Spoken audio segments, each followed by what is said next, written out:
Bienvenidos a Rompiendo Reglas o Reinventando Reglas o Reescribiendo Reglas. Puedes decirlo con nosotras, de hecho, en el poll que vamos a hacer en Spotify y en Instagram. Pero también puedes dejarnos un mensaje en iVoox, en YouTube, en Spotify también. Yo soy Valeria, productora de este podcast, y esta semana vamos a explorar el tema de la fertilidad.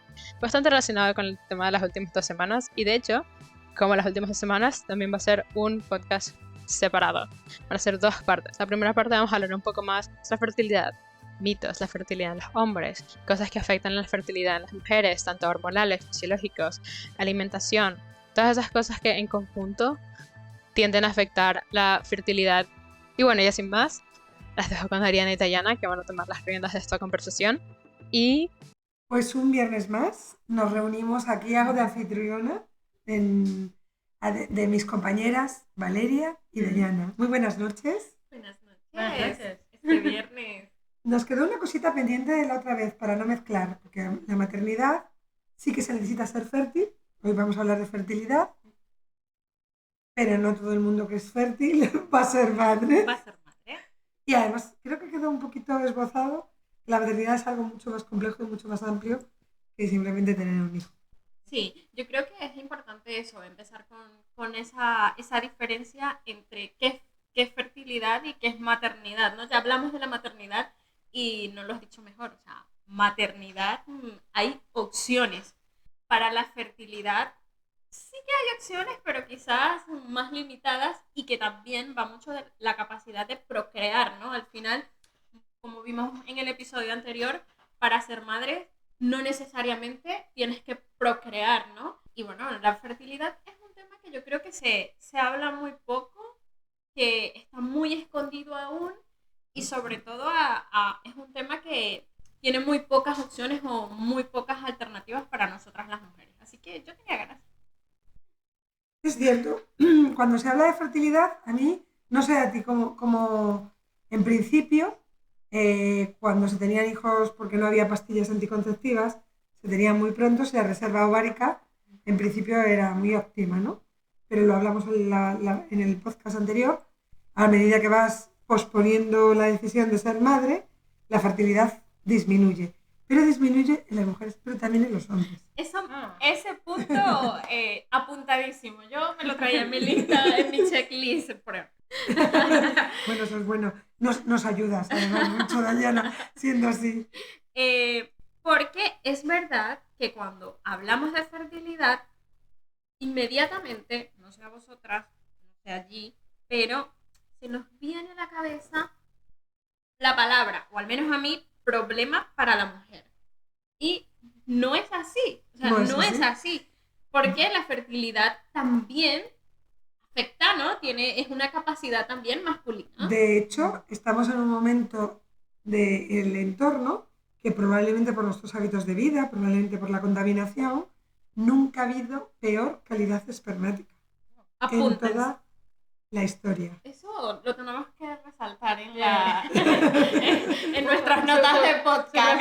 Su propio post. Y bueno, yo creo que tenemos todas en mente la novela y la serie que habla de cómo se convierte a las mujeres en procreadoras únicamente. ¿Sabéis a cuál me estoy refiriendo? No. ¿Cuál? ¿No? La de las granjas de mujeres.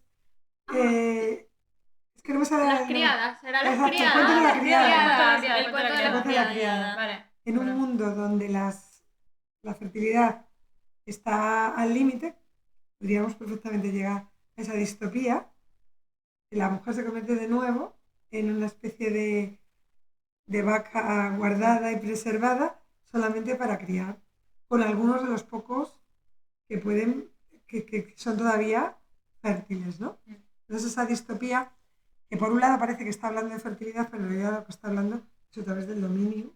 Sí, del control que se ejerce sobre la mujer y sobre todo sobre una capacidad, ¿no? Al final hablamos de la fertilidad como esa capacidad, dijimos, de procrear, pero que también es una capacidad masculina y que al hombre, ¿no? Yo creo que viene también mucho de lo que comentabas y me gustaría que nos dijese lo de la reserva ovárica, porque parece que el hecho de que esta reserva ovárica sea limitada, ¿no? Para las mujeres, porque cuando nacemos ya venimos Con la reserva. con Sí. una reserva que va a empezar, ¿no? Desde el momento, bueno, Ariana es la experta para esto, pero yo me adelanto, que va a empezar, ¿no? Cuando desde nuestra primera regla, ¿no? Se empieza como a descontar, viene a Sí, descontar de efectivamente. esa carga ovárica. Pero parece, o me da la sensación a mí, que en los hombres no hay ese conocimiento, o la gente no lo sabe, y piensan que es una capacidad limitada. O sea, que el hombre puede procrear y tiene espermatozoides. Es que yo iba a decir, más allá de que fuera, o sea, yo pensando en ello, más allá de que Tiene pues, más dificultades a partir de que cumple los años y probablemente, salvo en ese tipo de temas donde la sucesión está implicada, tipo los reyes y ese tipo de cosas que de alguna forma es asunto de Estado o asunto de reinado, en este caso, que probablemente durante mucho, en la historia ya se ve que siempre había sustitutos para dar el cambiazo que pareciera que el hijo era el rey, porque efectivamente también históricamente ha habido problemas de fecundidad y la culpa ¿En lógicamente hombres? eran los hombres. pero también por lo menos la idea de en los hombres es eterna. O sea, si ya fueron, o sea, eran fértiles cuando eran jóvenes, pues eran fértiles eternamente y es como... No, No. no, Ariana, van perdiendo. Ariana nos va a dar la clase. No, se va perdiendo y de hecho precisamente ahora hay un estudio que ha demostrado que parte de los niños que pueden salir con problemas es porque tienen padres muy maduros, muy adultos. Y entonces esa aportación genética viene con defecto y entonces primero cuesta más concebir y segundo parte de esas malformaciones o niños que no llegan a ser niños, o sea que no llegan a término, tienen que ver con la edad del progenitor. También leí que a medida, ¿no? De que cómo afecta, ¿no? Con los años la fertilidad. Entonces, en los hombres, ya hablaremos en detalle cómo nos afectan a las mujeres, pero en los hombres la calidad del esperma va disminuyéndolo. Un poco lo Sí. que comentabas, también A partir leía. de los 40 años. Exacto, también leía de que el esperma, por ejemplo, tiene menor capacidad de movimiento. Entonces, muchas veces cuando una mujer, ¿no? Una pareja se enfrenta a un problema de infertilidad, se asocia siempre que el problema es de la mujer, pero puede ser también un problema de mala calidad del esperma por el cual no se llega, ¿no? A concebir ese embarazo. Y pero a mí también me parece muy importante lo del tema de que esa mala calidad puede hacer concebir niños Con, o sea, con problemas, claro. Y ahí hay un estudio muy revelador de ese tema. Con lo cual, bueno, estamos rompiendo un primer mito. Aquí tenemos que cambiar el nombre, que a ver si nos escriben, porque no puede ser rompiendo reglas, pero estamos rompiendo Tenemos un primer opciones. mito. Está reinventando reglas, reescribiendo reglas, porque tú quieres mantener el RR. Sí, a mí es que me gusta mucho el formato RR y la verdad no quiero cambiar Ya, fuiste tú la diseñadora, es una chulada. Así que por ahí, Es cierto. ¿vale? Esas son las dos opciones que tenemos. De momento. Vale, de momento. Las otras Pues por reglas- favor, si os gusta el podcast, votad. Sí, contadnos. sí. Escriban. Ayudarnos, por Bueno, favor. retomamos el tema. Yo creo que el problema, primero, hemos roto un mito, que es importante porque va a ayudar psicológicamente también a muchas mujeres sobre las que recae esa especie de responsabilidad de ser la parte fértil de todo el tema. Y dos, volvemos a trabajar, yo creo, y deberíamos reflexionar sobre la carga mental y la condición de lo femenino en cuanto a reproductora. Si nos quitamos ese peso, que vuelve a estar así, esa especie de culpa de no ser reproductora, etcétera, etcétera, todo fluye más y todo cambia. Claro, de hecho comentábamos en el podcast anterior cómo el tener, ¿no? Esta parte mental un poco desgastada o emocional, o el llegar a tener relaciones con tu pareja para concebir. Hay parejas que se obsesionan con esta idea y realmente tienes el efecto contrario.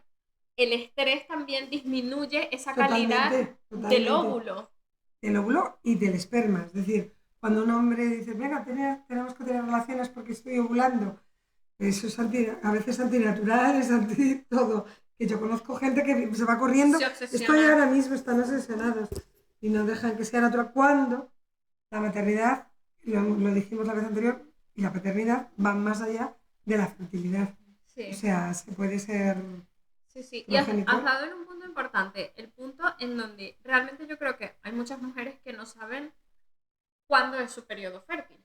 Hay muchas mujeres, ¿no? que no conocen, y que una de las iniciativas que teníamos con este podcast es de llevar conocimiento y de explicar, ¿no? Las fases, ¿no? Entonces, la fertilidad empieza con la primera menstruación, ¿no? Ahí no, entramos como en ese periodo fértil. Y hay un término que a mí no me gustaba mucho, pero no me gustaba por la connotación social, que era que, bueno, la mujer tiene un reloj biológico. Y la verdad que yo lo veía antes un poco mal por lo que la gente no nos cuestionaba, ¿no? Por esa idea social del machaque contra la mujer y verla como una unidad productora de niños. Y ahora empiezo a entender desde un punto de vista más científico el reloj biológico y digo, es que es real, no, al menos desde mi punto de vista, no sé cómo tú lo ves, no me engaño. Ahora digo, Es real, pero yo en vez de considerarlo violativo lo considero maravilloso. Es decir, creo que tú eres una gran profesional, Valeria también, tenemos una formación y creo que es muy importante, puesto que somos seres humanos complejos, personas complejas, que nuestra vida no esté circunscrita y limitada a ser reproductora. Entonces, creo que esa es una bendición, no me refiero al término religioso, sino una suerte, una sí, fortuna, sí, la posibilidad de que, primero, conocerse, segundo, pues ser eso, parte biológica es una parte que te ha tocado sexualmente productora de óvulos, por decirlo de alguna forma, pero que eso no te define. Y que cuando dejas de producir óvulos, sigues siendo esa mujer productora de, en el caso de Valeria, de dibujos 3D, en el caso tuyo pues de perfumes o cremas o cosméticos, en el mío pues parecido, es decir, somos productoras de muchas cosas y también de óvulos. sí, que no se reduzca solo a la capacidad de producir óvulos, ¿no? Entonces, claro, desde el punto de vista, ¿no? Un poco de ciencia, empieza cuando llega la menstruación y acaba cuando, ¿no? Durante la menopausia, ya a medida que vamos teniendo reglas, vamos descontando esa cantidad de óvulos y un poco eso marca, ¿no? Y el óvulo es una célula, ¿no? Al final, como todas las células, envejecen, pasan un proceso, ¿no?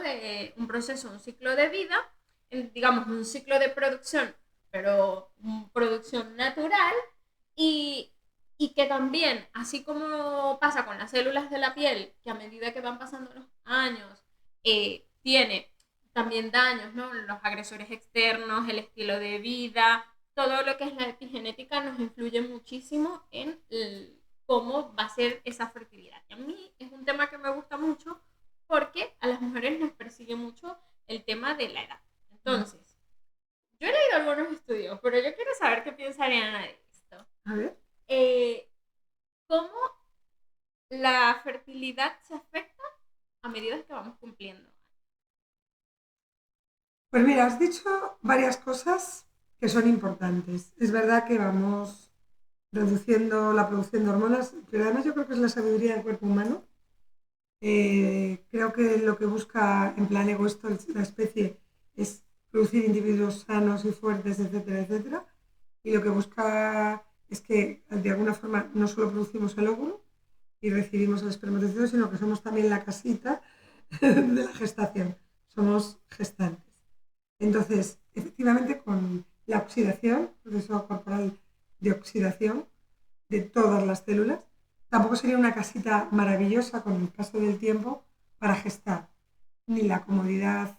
No solo me refiero a lo biológico, al hecho biológico de la fecundación y el desarrollo, sino la propia vitalidad, las propias, nuestros tejidos, las ganas, etcétera, la etcétera. energía. Así que creo que es súper sabio. Es más, yo creo que hay muchas mujeres que tienen esa sensación de reloj biológico porque en el fondo estamos afectadas psicológicamente por la imposición de lo que queremos o no queremos ser, independientemente de que parezca maravilloso experimentar la posibilidad de procrear, Claro. porque como buena científica no deja de ser un experimento en el laboratorio Ya. interior personal, ¿no? Por lo tanto, también. Y luego, casi hablando de otro tipo de valores, en el fondo somos hijas, hemos tenido un vínculo con nuestras madres y en el fondo sentimos que ese vínculo también a lo mejor sería bonito experimentarlo provocándolo nosotras, es decir, mantener ese vínculo esa secuencia. Y supongo que eso es algo, no supongo, está estudiado, que digamos que hay un momento en nuestra naturaleza cíclica que sí que hay una especie de llamada a obtener esa sensación de... No sé sinceramente cuánto es de cultural o de imposición cultural y cuánto es de biológico, pero yo creo que en esto vamos a estar oscilando casi en todas las reuniones, ¿no? Sí. Lo que está claro es que intervienen varias hormonas, que es verdad que cualquier hormona, siempre la jefa digo es la hipófisis y domina todo. Por ejemplo, necesitamos, si tenemos demasiada hormona luteinizante, pues a lo mejor está indicando que ya estamos produciendo menos ovulación, digamos, para permitir la concepción.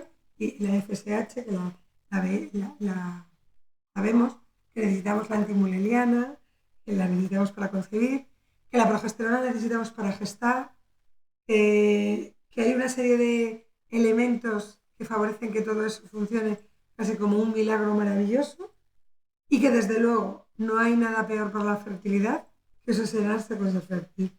Porque hay mucha gente que teniendo las cualidades intactas y cuando le hacen pruebas está bien, pues resulta que como está obsesionada, es como si paralizase a la hipófisis, la produciese cortisol Claro. y evitara que se produzca la cadena lógica, ¿no? Con lo cual, a lo mejor a la gente que estando más o menos en su situación, en su edad, quiere tener hijos, yo le aconsejaría, y bueno, esto es muy fácil decirlo, pero la mente es muy poderosa, ¿no? Pero que entienda como salida, que busque trucos emocionales. Distraerse, el yoga, la meditación, divertirse. Yo creo que Sí, también eso, sí. cuando estás... Podemos hablar de alimentación también, si quieres, También. que nos quedó esa por grabar, la de la alimentación. Tenemos que grabarla. O sea, Tenemos hay que alimentos regrabar. fundamentales, se necesita yodo, se necesita zinc.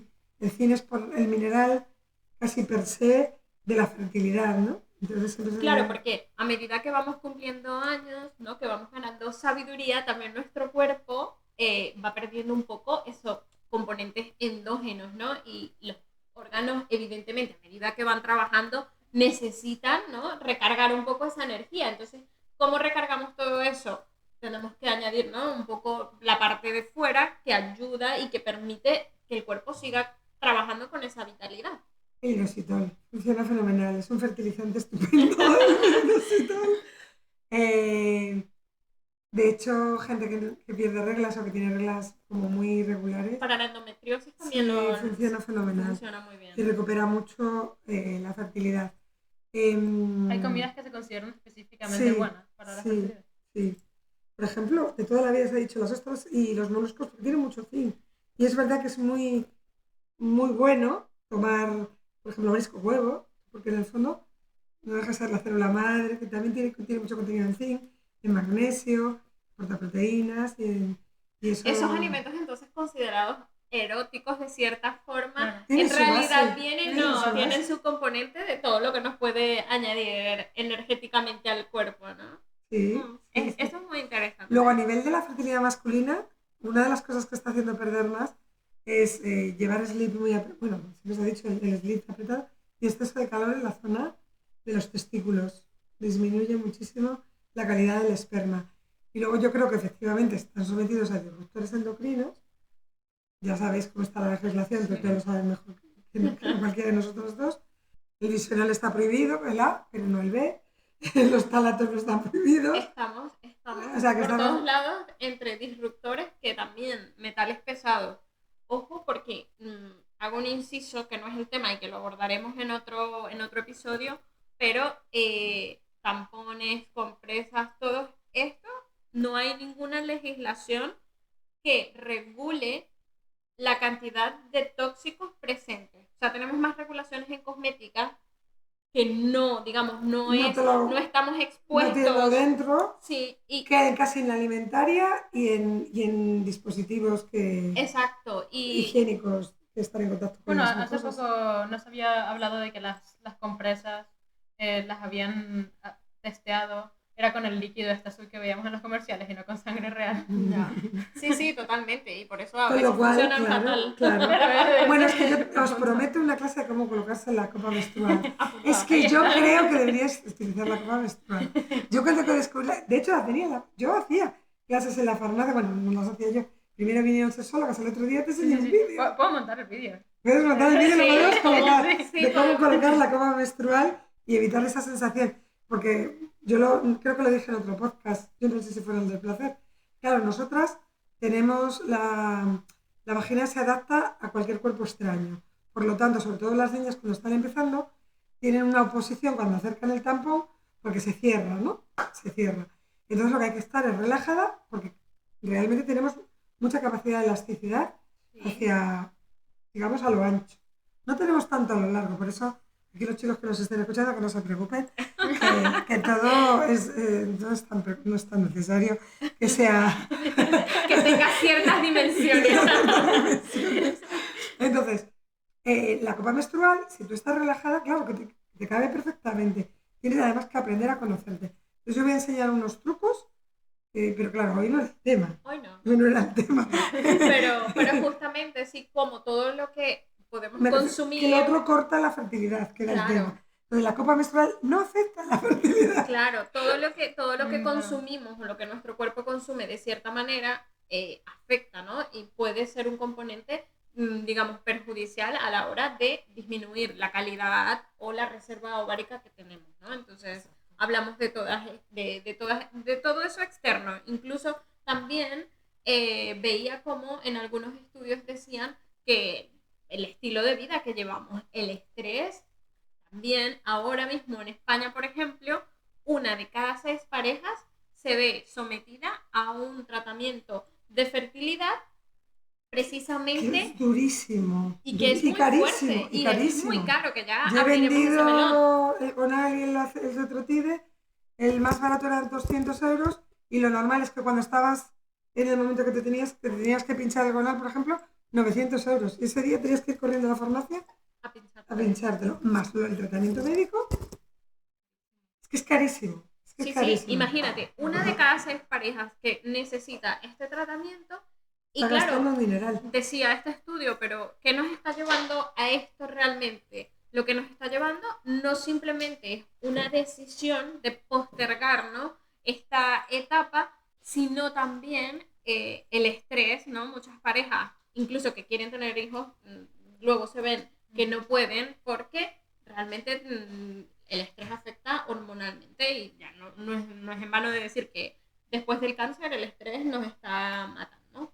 Es que Totalmente. justamente, hablando del tema de fertilidad, hace unos años se había hecho viral una pareja en Estados Unidos que vivían en California, que ellos habían tenido muchísimos problemas para concebir un niño.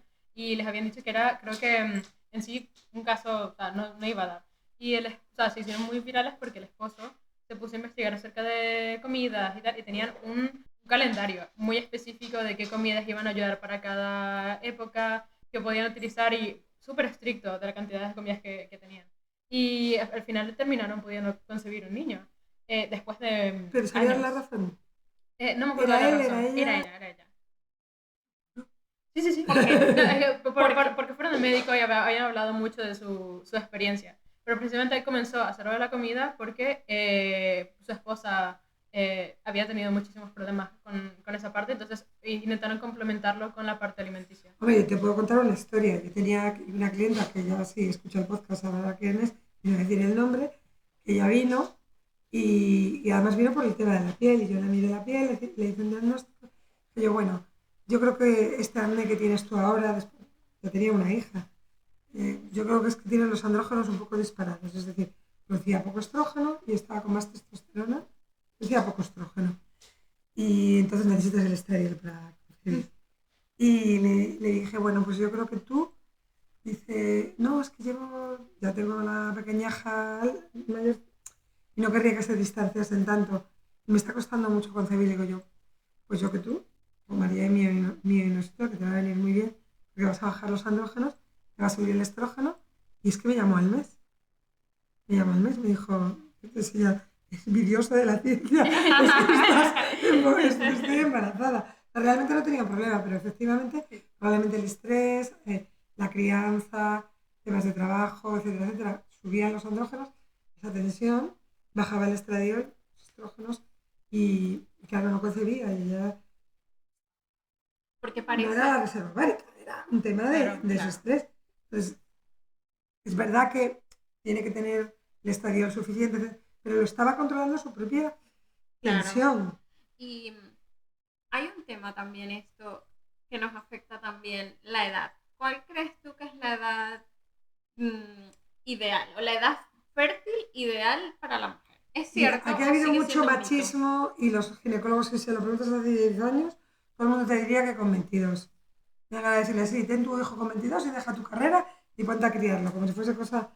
Mira, creo que hay que separar el estado óptimo del óvulo o de lo que sería jurídicamente esa capacidad de procrear, del estado general de la madre. Yo creo que el mejor estado para procrear, y aquí seguro que me se van a echar encima de mí, no, porque está demostrado que el estradiol baja muchísimo y sube muchísimo. No, el estado ideal, y además con tanta técnica que hay ahora de fertilidad, etcétera, etcétera, es cuando la madre y el padre puedan ocuparse y puedan procrear con gusto. Y que tengan la Y que tengan madurez la madurez emocional. emocional. Yo O sea, traer hijos al mundo como conejos, sí, es una demostración de fertilidad, estoy de acuerdo. fértiles. Que era de lo que iba a hoy este podcast.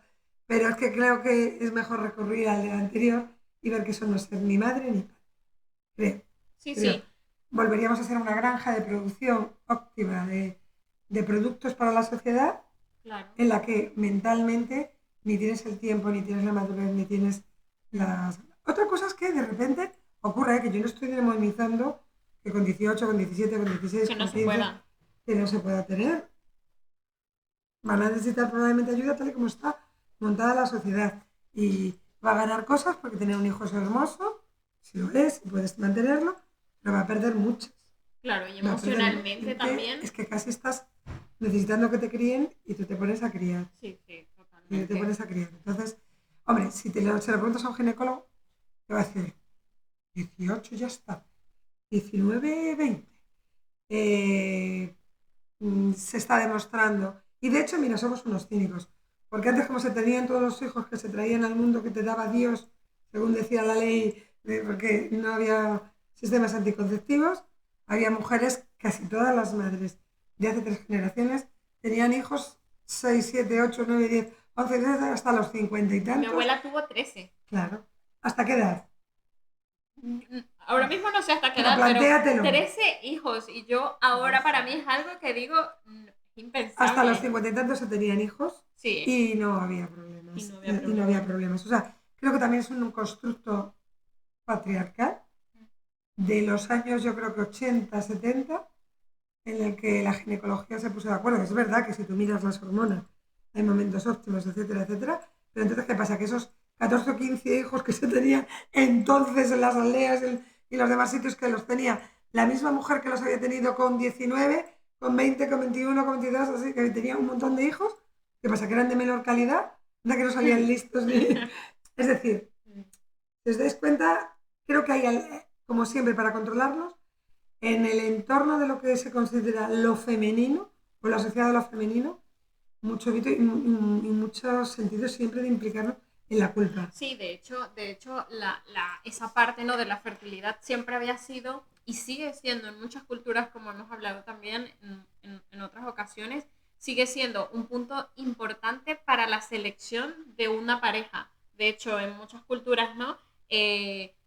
Cuanto más joven mejor, porque te podrás dar hijos más Y rápido además te voy a contar la mejores trampa. hijos. Como eres joven, aunque el espermatozoide del adulto masculino sea cojo y malote, como estás muy fértil, se concibe, incluso con mala calidad, con defectos de fábrica. porque la que realmente está aportando una calidad, imagínate si los dos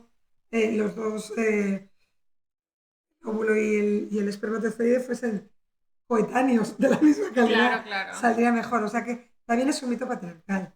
Sí, sí. Es decir, es mucho más fácil que aunque sea cojo el espermatozoide, deje embarazado a un óvulo que está con todas las hormonas en perfectas condiciones, que va a ser mucho más difícil concebir si ya tienes una producción ovárica un poquito ya más deficitaria y con el espermatozoide ya...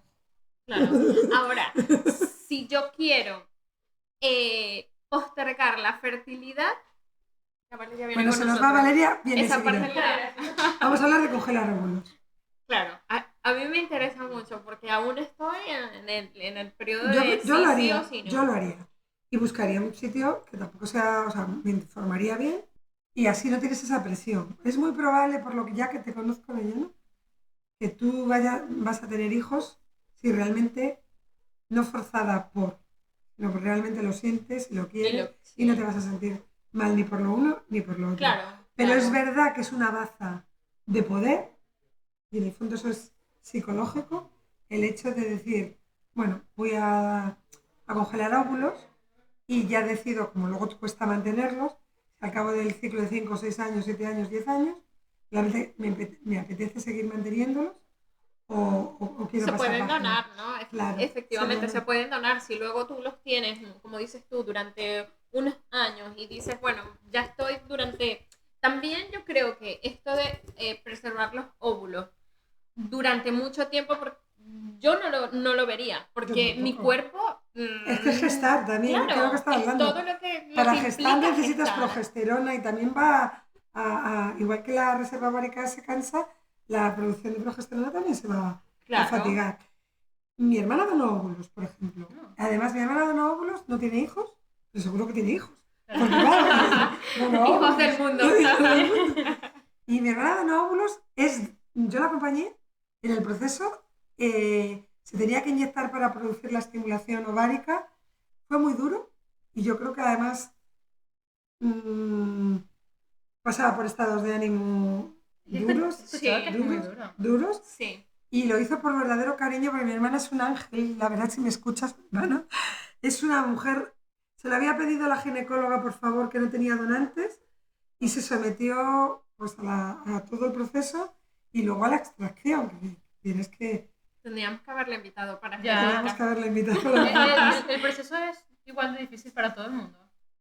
Hombre, ella realmente, yo creo que ahora tenía 20 y pocos años cuando donó. Aquí las clínicas de fertilidad tenían muy pocos donantes. Además no se puede, pasa como con la sangre, tenemos una ley, una legislación que te impide cobrar por cosas del cuerpo humano, damos un riñón es gratis. Sin embargo, se puede dar una compensación, ¿no? Porque pero estuve por leyendo. los trastornos. Claro, por los daños que le hace. Que Pero le suelen ser ocasiona. 900, 1000 y pico Eso, euros. no pasan los 1000 euros. No Que es realmente la intervención para pagar al médico que va a meterte la anestesia, abrirte de piernas y sacarte los óvulos. Hacerte la punción. O sea, que tú realmente... No recibes nada, es un acto súper altruista. Súper altruista. Y así lo dice la legislación, Sí. ¿no? La legislación en España que tiene que ser así. Y es duro porque cambia, ahí es donde notas la naturaleza cíclica del ser humano.